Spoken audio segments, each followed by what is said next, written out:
রাধে রাধে। ওম নমো ভগবতে বাসুদেবায়। ওম নমো ভগবতে বাসুদেবায়। ওম নমো ভগবতে বাসুদেবায়।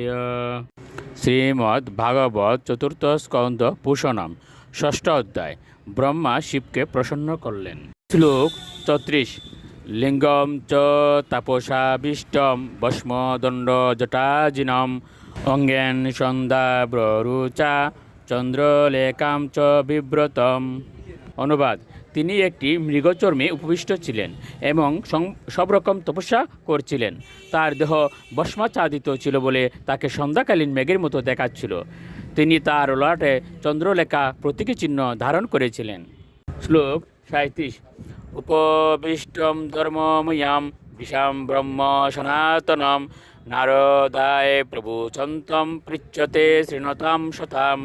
অনুবাদ: তিনি কুশাসনে উপবিষ্ট ছিলেন এবং সেখানে উপস্থিত নারদ আদি মহর্ষিদের কাছে পরম তত্ত্ব উপদেশ দিচ্ছিলেন। শ্লোক 38। কৃতৌরৌ দক্ষিণে শৈবম পাদপদ্মম চ জানুনি বাহুম প্রকুষ্টে অক্ষমালামাসিনম তর্কমুদ্রয়া। অনুবাদ: তার বাম পাদপদ্ম দক্ষিণ উরুদেশে এবং বামস্ত বাম উরুদেশে স্থাপিত ছিল। তার ডানাতে ছিল রুদ্রাক্ষের মালা। এই আসনকে বলা হয় বীরাসন। তিনি অঙ্গুলিতে তর্কমুদ্রা ধারণ করে বীরাসনে উপবিষ্ট ছিলেন। শ্লোক 39।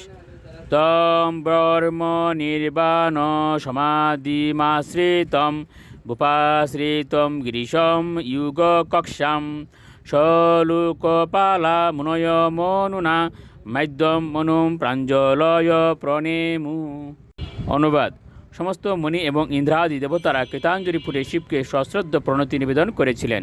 সমস্ত মননশীলী মুনিদের অগ্রগণ্য মহাদেব তখন যুগপট্ট অবলম্বন করে সমাধিমগ্ন হয়েছিলেন। শ্লোক 40। সতু উপলভ্য আগতম আত্ময়োনিম সুরাসুরেশৈরবি বন্দিতাঙ্ঘ্রি উতায় চক্রে শিরসা বিবন্দন মরহত্তম কৈশ্য ইয়তৈব বিষ্ণু। অনুবাদ: শিবের শ্রী পাদপদ্ম দেবতা এবং অসুর উভয়ের দ্বারাই পূজিত হয়, কিন্তু তার অতি উচ্চ পদ সত্ত্বেও অন্য সমস্ত দেবতাদের মধ্যে ব্রহ্মাকে দর্শন করা মাত্রই তিনি উঠে দাঁড়িয়ে অবনত মস্তকে তার শ্রী পাদপদ্ম স্পর্শ করেছিলেন, ঠিক যেভাবে বামনদেব কশ্যপমুনিকে সশ্রদ্ধ প্রণতি নিবেদন করেছিলেন। রাধে রাধে।